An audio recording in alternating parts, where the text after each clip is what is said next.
পটল চিংড়ি ভর্তা অনেকে অনেকভাবে খেয়ে থাকেন। আমি যেভাবে বানিয়েছিলাম জাস্ট অসাধারণ হয়েছিল খেতে। পটলগুলো একটু পাকা পাকা বিচি ছিল, আর পটলগুলো মাঝখানে কেটে শিলপাটার মধ্যে এমনভাবে থেতলাতে হবে যেন বিচি সব কিছু গুঁড়ো হয়ে যায়। আর এদিকে 3-4টা চিংড়িও থেতলে নিয়েছি, পেঁয়াজ রসুন কাঁচা লঙ্কাও থেতলে নেব। আর এই থেতলানি রেসিপিটা যে খেতে কী হয় অসাধারণ।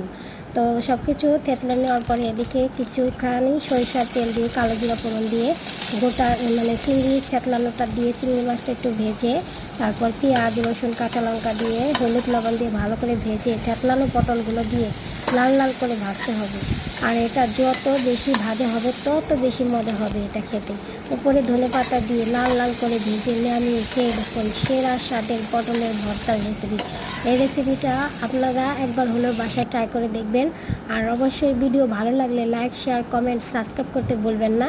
আর দেখেন কতটা লোভনীয় হয়েছে, আর গরম ভাতের সাথে মেখে যখন মুখে দিচ্ছিলাম ওয়াও সেই স্বাদ ছিল খেতে।